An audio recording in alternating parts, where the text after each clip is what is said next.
YouTube!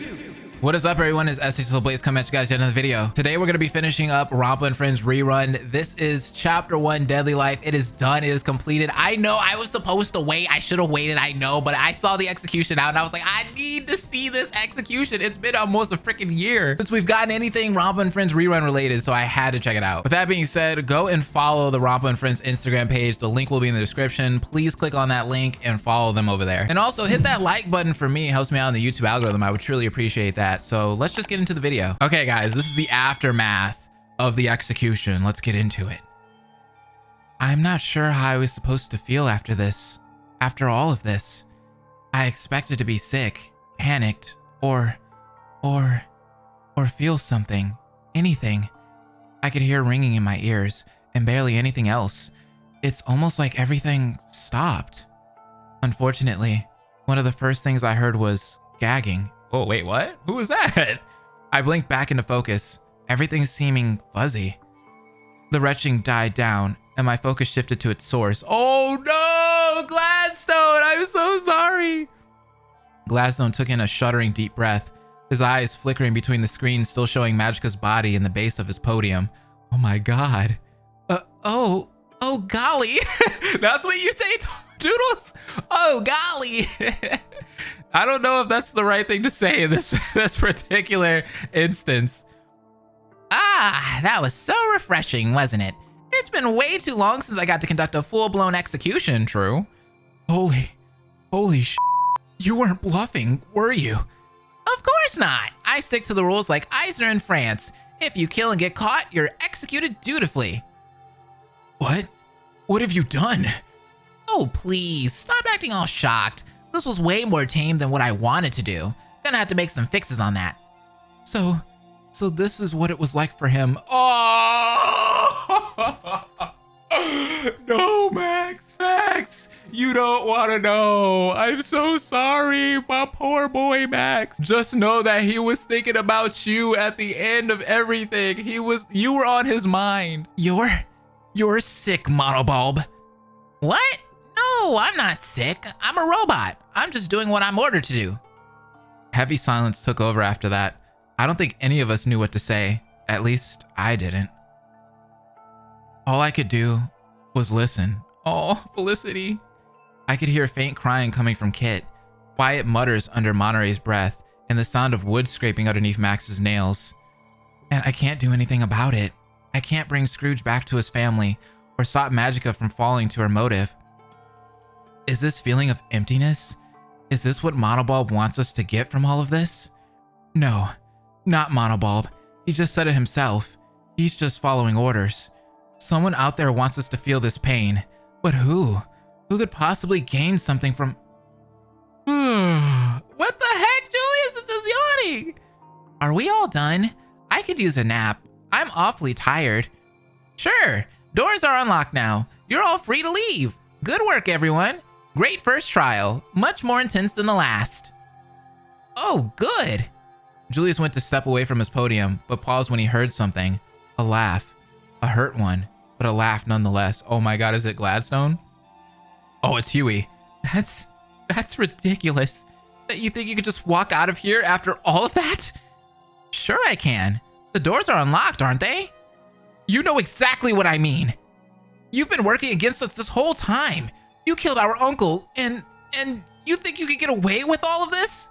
Oh, Huey is mad, bro. Well, for one, I didn't kill Mr. McDuck. I just hurt him. And what's stopping me from walking out the door? Huey is about to hit you, bro. Huey's about to square up on Julius. Us, jerk. You seriously didn't think this wouldn't paint a massive target on your back? You're practically telling people to kill you. Oh, is that a promise, Dewey? What? No, I'm not gonna... Stop talking to him. He's just trying to rile you up. Yeah, he is. Besides, he's not in any danger now. It says so in the rules. The first person to find the body has immunity till the next murder. Even if any of us wanted to take out Julius, we can't. Not until one of us dies first. That's crazy. That is gonna change the game, bro. Ah, that's true. I didn't even think of that. Awfully smart of you, Louie. Then why the hell would you be so sure you'd get away with all of this? Well, if you get rid of me, what then? What, Ben? What exactly do you mean by that? Whoever is in charge of this is still in the shadows. We have no idea who they could be. What on earth does that have to do with this? Julius is the only actual link to the mastermind we have. Monobulb can be reprogrammed to do or think whatever they want, but you can't reprogram a person. Ah, that's right, isn't it? If any of you want to get out of here, I guess you should, well, leave me alone. Something like that. Julius looked over us all, then shrugged. But that's just my opinion. I can't control any of you like that. He stretched out, complete with a small yawn, then tipped his hat to us. Oh, I know you did not just tip your hat. Absolutely not. This kid needs to get slapped. Well, I think that's enough excitement for today. Good work, everyone. Oh my God, I just want to slap that little smug look up. I want to body this kid. Julius just slipped his hat back on and trotted out of the trial room, humming a small tune. Like Monobulb said, the doors opened without any trouble. The door closed behind him with a heavy thunk and left the rest of us unsure what to do. Mark wrapped his fingers on his podium, seemingly trying to think. Before he followed in Julius's steps and stormed out of the trial room. After that, it was Horace, then Baloo, who ushered Kid out with him. Then one by one, people exited the trial room, till it was just me. Ah, that was fun, wasn't it, Felicity? Well, me and the pain in my neck. I opened my eyes to Monobulb watching me, waiting. Does he want me to leave? Or is he waiting for something else? Yeah, I can't decide. Decide what, Monobulb? Glad you asked, Felicity. I can't decide if you're fun or not. I shook my head and left my podium. I'm not sure why it's taken me so long to do that in the first place. I was almost to the door when he continued. You remind me of someone, Felicity. One of the first ones. He was fun at the start, and then got annoying. Wait, are you talking about Mickey or Oswald? Which one? I can't help but wonder if you're going to be annoying, and then start to be fun. The first one? You've done this before? Felicity. Spoilers. You don't want to ruin the surprise, do you? Tell me one thing then. Hey, you need to ask Max, because Max knows. Max knows all about this. What's the reason behind this? Rich people betting on who dies next? Some mass trying to prove a point about life? Aliens? Oh, come on, Felicity. You know I can't tell you that much. But if you want a conspiracy theory, maybe check your pocket. Wait, what's in my pocket? I furrowed my brow and patted the sides of my skirt. Wrong ones. Your other pocket. I frowned and reached into my blazer's breast pocket. That's the only other one I have, and there's only one thing in it. The pen I found. You want a conspiracy theory? Here's your clue. Oh, okay, now we need to figure out what the freak this pen, it has to do with anything. It reminds me of Minnie's bow, if anything, right? Yeah, right. Like I'd believe anything that comes out of your busted speaker. I put the pen back in my pocket and walked out the doors. As I went, Monobulb called out after me. For old time's sake, I'm always happy to help. Liar. I pushed myself to leave the trial rooms. If I stay in here, I won't be able to make any proper progress. But when I try to move, my legs feel like stone. It feels like if I leave, I'm accepting this, that I'm okay with this happening again, that I'm complacent with this. I took a deep breath. My heart is still hammering in my chest, sitting alongside a heavy, uneasy feeling in my stomach. I stepped out into the town center. The sun had started to come up, and light was streaming in through the windows. There were still people in the room, the Duck family, Clarabelle, Baloo, Kit, and Monterey. How could you say something like that? What? How could I be honest? Oh, for crying out. What did I walk into? Hey, what's going on here? Lucky Boy here seems too comfortable about the idea of one of us killing again. Because saying this isn't going to happen again is just naive. This place is tailor-made for us to kill. Let me guess, the only people you trust are your own kin, huh? They are the only ones I know wouldn't do anything. For all I care, the rest of you are just lost causes. I saw Feathery bury his face in his sleeves and rub his temples. Gladstone glanced back to him and was met with a scowl. Feathery joined the triplets, who were quietly waiting by the door. The four of them left, leaving Gladstone behind. Gladstone didn't stay long though, looking between us and the door and quickly choosing the door. Once he was gone, Monterey huffed and adjusted his hat. Now, who gave him the idea to act like that? Besides, he's been through a lot in the past few hours.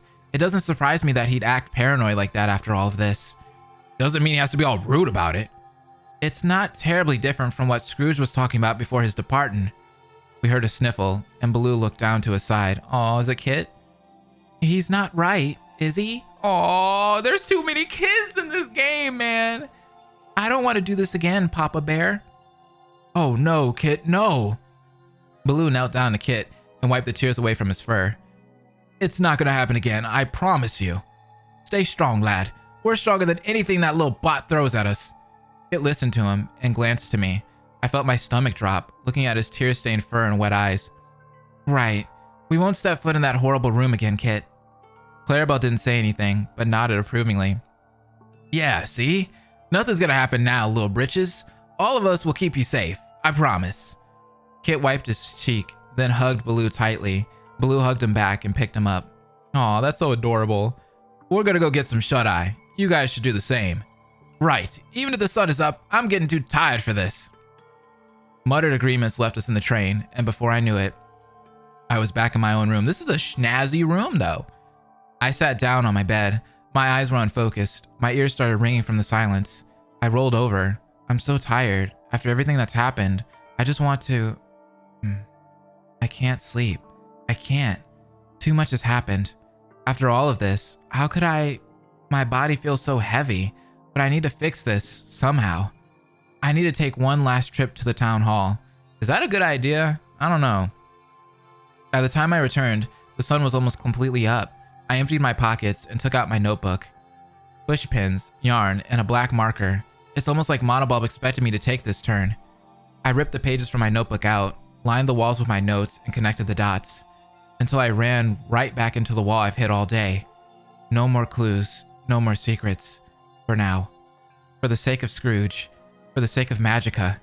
I refuse to let these crimes go unanswered. I will unveil the truth behind this killing game. Oh, Felicity! Let's go! We started the pro tag arc, baby! Even if it kills me. And as I stared at the board that was starting to put my thoughts into images and words, the bow-shaped pin was burning a hole in my pocket. Wait, what? Whoa, where are we now? Is this intermission time? The sound of an untuned guitar being strummed and adjusted will never leave me. When I was a kid, it was never really fixed. Donald always gave up on his tuning midway through and would just try to harmonize with the off-key sounds. Wait, what? Donald? But here the strings are tightened quicker than Donald could have and are already following the beat of the song coming out of the record player. Are we Gladstone? Oh, maybe not. Gladstone and Della hated it, but I could listen to it just because it meant things were calm enough for Donald to try and sing. I should write that down. Sounds cool, but my headache is too much. Besides, I'm supposed to be working. Dickie Duck? Who is that? I don't remember that. What do you think of this one? I ran my sleeves over my face and opened my eyes. We're Feathery! Whoa! Wait, why are we Feathery though? What the heck? Is Feathery gonna be the second pro tag for this one? Kind of like how Minnie was in the original? I'm still on the floor. I started on my chair, but eventually I slid off of it and stayed there. If I could, I would have slid under my desk and hid under there for a while. I don't want to move. It's a cool ceiling. Oh, I remember her! Wait, I do remember her. I actually watched something about Disney lore not too long ago, and correct me if I'm wrong when I say this. I think Dickie Duck was the last character that they created before Walt Disney died. I think. Now, correct me if I'm wrong on that, but I remember watching a video and hearing something about that. I do know for sure that she is Glittering Goldie's granddaughter, though. I meant the album. Dickie stopped playing her guitar and picked up the album, holding it over my face. It's upside down, but I've seen the cover before. The birds, the bees, and the monkeys. Don't you already own this one? Yeah, but this isn't new. This is an original. Grandma found it in a house fire wreckage. Dickie hopped back on the counter, adjusting her guitar again. That one's also a vintage. She got it from Uncle Scrooge's house. I pulled myself back up onto the chair, letting my headache suffer with the rest of me. I should actually get these reactions logged. Dickie stopping by really derailed my work. Does something have you down, Feds? You're kind of mellow, and not in the way you usually are. Well, yeah. But I have too much work to finish tonight. Besides, it's nothing I'm going to complain about to you, kid. Oh, come on. Just because I'm in my 20s doesn't mean I don't know my way around life and its hardships. You can trust old Dickie. Come on, Fez. If you gotta talk some stuff out, then do it. I'm not gonna judge. Don't tell Goldie. Because if you tell Goldie, then Goldie tells Scrooge. Then Scrooge, hey, there it is, Goldie. See, I'm right about that, right? Let's go. Hey, of course. How many secrets have you kept from me, Fez? I stayed quiet for a second, but that was mostly because I needed to fill out this section of the table. When I started to figure out what I wanted to say, I put my pen down. Do you ever wish you weren't a guitarist? What do you mean? I mean, you got your talent, and now you're stuck doing the exact same thing you always have been. Don't you wish you could branch out a bit?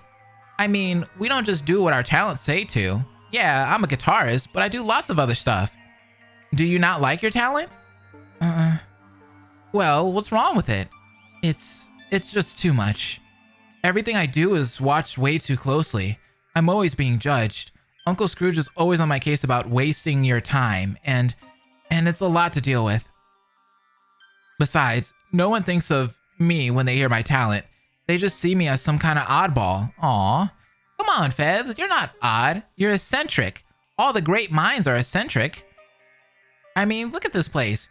You work in a super sick high-tech lab with one of the greatest minds in Duckburg. It's a carpeted office where my boss violates a lot of experimentation laws. Okay, yeah, but you were also a marine biologist in that underwater lab for, what, 4 years?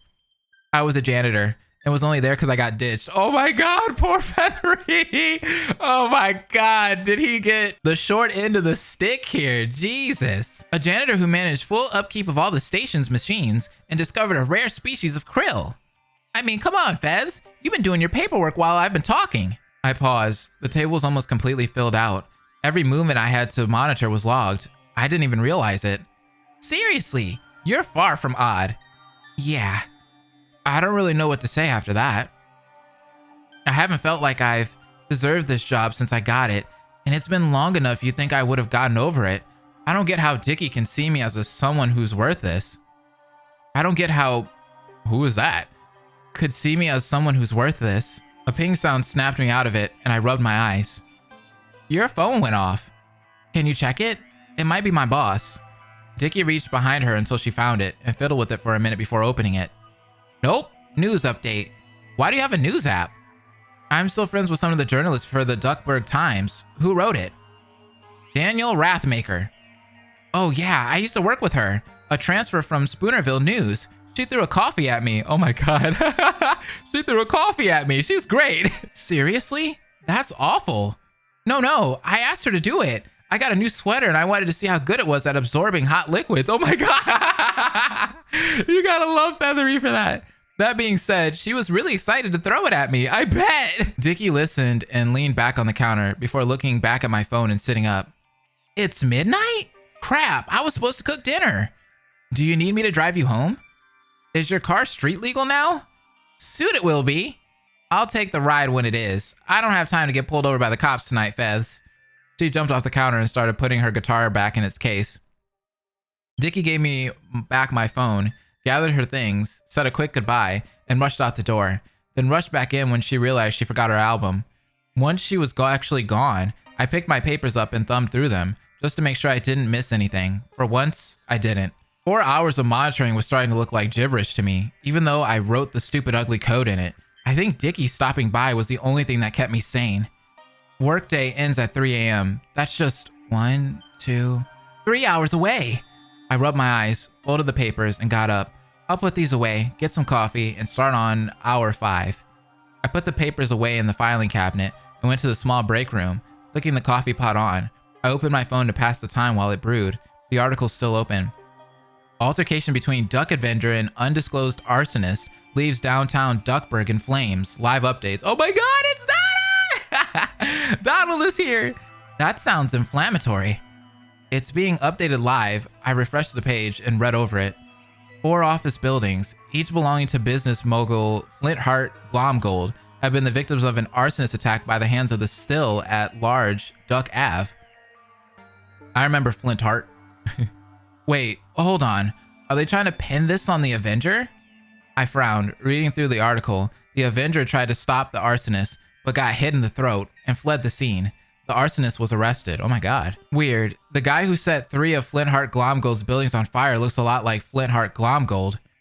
The last sentence of the article stood out to me, and I scowled at it. Is the Duck Avenger a friend to the people of Duckburg, or is he a threat to the people of our fair city? Well, that's stupid. Sure, he's got that air of mystery around him, but the Duck Avenger's been helping Duckburg for years. That being said, maybe I'm biased. Maybe it's Uncle Scrooge's attitude or Gladstone's luck, but the Duck Avenger's been keeping my family safe for a long time. Donald's told us he's a personal friend of his. Yeah, we know. Maybe I could send a carrier pigeon to Danielle, see if she could rewrite the article. Wait, carrier pigeon? Why that? Ring. My phone actually getting a call on it made me drop it out of surprise. I quickly picked it back up. My boss is calling. Boss? Hi, what's up? Did your toaster explode again? Ah, Feathery, my boy, there you are. I was trying to send a telegram, but I'm afraid the postman put out a restraining order. That's a shame. You send wonderful telegrams. Yes, it's a real shame, isn't it? Now what I was calling you for. Oh, yes, that's right. I have a project for you, Feathery. It's very hush-hush, tight-beaked. I don't even want your uncle to hear about it. Oh, well, sure. What do you need? Wait, how legal is this? Incredibly illegal, my boy. But that's not the concern here. Now, this is a very important job, and I'll give you the detail come morning times. But I must implore you, do not, under any circumstances, tell your cousin Donald about this. Donald? Why Donald? Explanations hinder progress, my dear boy. All I need to know is if you can do this, Feathery. Well, sure, boss. I'm always happy to help. I can't tell if I've made a mistake or not. Oh, you have, Feathery. Feathery! Huh? I jolted up and almost immediately fell onto the floor. Oh my god, I'm in Feathery's room right now. This is awesome. It's a messy room, though. But I like all the art. It was a dream? Yeah, of course it was. I must have dozed off after putting the voice to bed. I'm still here, in Despairland. Uncle Scrooge is still... Ugh. Don't scare me like that, man! I pried myself out of Gladstone's bear hug and sat up from my spot on the floor. Scare you like what? What did I do? Your door was unlocked. I thought something happened to you. I sighed and fell back on the floor. That's fair. Wait, what time is it? Almost 7. So I still have time. Gladstone plopped on my bed, rubbing his eyes. Please don't scare me like that again, Fez. Yeah, of course. Sorry. No, don't apologize. Please. Me being nervous isn't your fault. I don't know how you're so calm. I think it hasn't really settled in. It's hard to think that any of that really happened. I think it has for me. God, Fez, what are we going to tell Donald and Della, Beakley, Webby? I sighed and leaned against the side of my bed. I don't know. At his age, I always knew we'd have to bury him one day. I just didn't want it to be so soon. I guess. I always kind of felt like Scrooge was indestructible. How are the boys handling it? I think they're staying in Dewey's room tonight. I can check on them if you want. No, you've done enough already, Fez. I'm sorry I wasn't much help. What? You've been fine, man. No, I haven't. I keep flying off the handle. I thought I could do more here, but my luck hasn't helped anyone besides me before. I guess it was stupid to think it would change. Directions this time. Gladstone rubbed his eyes and slumped forward. I can't believe I'm tired after that trial. I can't believe I'm not. Does this feel wrong to you? What do you mean? I mean, shouldn't we be, I don't know, more upset? The guy who practically raised us just died in front of us. We just watched Magica get torn apart. But now I'm just empty. I feel like I should be crying or something. Maybe you're just used to calming me down. I haven't had to do that in a long time, Fez. I guess he hasn't, has he? I stared up at the ceiling. There were a million thoughts going through my mind, but I couldn't piece it all together. The only thing that I could land on. Hey, what you said about the others, did you mean it? Yeah, I did. Clarabelle and Felicity are hiding things. Carnage and Beaks have gone after our family before, and the others. I just can't trust them. We shouldn't trust them. I stayed quiet, but I don't know what I have to say to begin with. You don't think I'm right, do you? No, I don't. I heard Gladstone sigh, but I still continued. Distancing ourselves wouldn't help anything but make us untrustworthy. People need to know we can help them, Gladstone. So we just let the boys near people who could go berserk on them at any second? I'm not talking about the boys. Right, duh. We let ourselves get killed for someone else's ambitions or whatever bullshit Monoball pulls out of his processor. Ideal. Most of these people would trade our lives in exchange for a margarita or something equally stupid. And you seriously just want to be buddies with them? We don't need to be best friends with them, but we can't just shut ourselves out. I can't. Our uncle is dead, Feathery. They killed him. Gladstone raised his voice and stopped himself short. He hasn't yelled at me in years. Magica Dispel killed him, Gladstone. She's been trying to do that for years. I'm loving that we're seeing this. We're going to get two awesome perspectives, and it's probably going to change the entire Fangan. And we're going to be able to see what the Duck family thinks together compared to everyone else, right? Which is Felicity's perspective. You can yell at me all you want, but it's not going to change my mind. Gladstone looked at me. I couldn't really read it. I can't tell if he's mad at me or no. He's not mad at me. He's mad at what happened. He sighed and got up, brushing out his jacket. Look, you can be as friendly as you want, Fez, but I'm keeping my distance. At this point, you can. The boys are the only ones I know won't keep secrets. Gladstone went to leave my room, but not before pausing in the doorway. Lock your door tonight, okay? Yeah, I will. Gladstone looked like he wanted to say more, but instead, he just left, shutting the door carefully behind him. Aw. I sighed and rested my head on the bedside. Now what do I do? It's been a long time since I've seen Gladstone lose his temper. Hell, I haven't seen him this unrelaxed in years. Really, I haven't seen much of him at all. He dropped off the face of the earth around the same time Della went missing. He only showed back up in our lives when Huey, Dewey, and Louie did. I don't like arguing with him, or anyone for that matter. But if we don't work alongside the others, then we'll be doing exactly what Monoball wants us to. I sighed and checked the time. It's almost 7. I don't want to keep the others waiting. Wait, whoa, wait, what? Keeping the others waiting, what? I am so confused right now. Who is Feathery talking about? Is he talking about, like, is he the traitor? Like, who are you? Who's waiting for you? Oh my God. Why are you doing this to me right now, Empire? What is happening in this? Wow, that is crazy, bro. What is happening in this Fangan? This is it, right? Is it gonna say Deadly Life End? This is ridiculous. I've got a dream. It's the end. Who is waiting on Feathery? What the freak? Hey. I know this song. We got 16 of 18 remaining. This was so worth the wait. Empire, you did amazing on this whole entire chapter. From start to finish, even the prologue, everything has been amazing in this so far. Empire just goes above and beyond. There's just so much lore. There's so much backstory. There's so many connections. It all just flows so well too. They are just like on a whole nother level, man. They are literally the perfect person to make a Disney Fangan. They literally know so much Disney lore and they have been incorporating it so well, along with like trying to figure out how it works with Danganronpa, and it's just flowing amazingly. That's why when people ask me, when is the next part of Ronpa and Friends Rerun coming out? I'm just like, hey, let Empire do what they do, because you know when that junk comes out, it is going to be next level. Like, you're just going to be blown away the entire time. You are literally waiting for quality, man. Quality posts, quality Fangan. Great, great, great. I love it. With that being said, like I said earlier, follow them on Instagram. It is in the description down below. Don't forget to like, comment your thoughts on the video, and also subscribe if you're new. I'll see you guys in the next video. Have an amazing day. Deuces. Hope will never die. ¡Órale!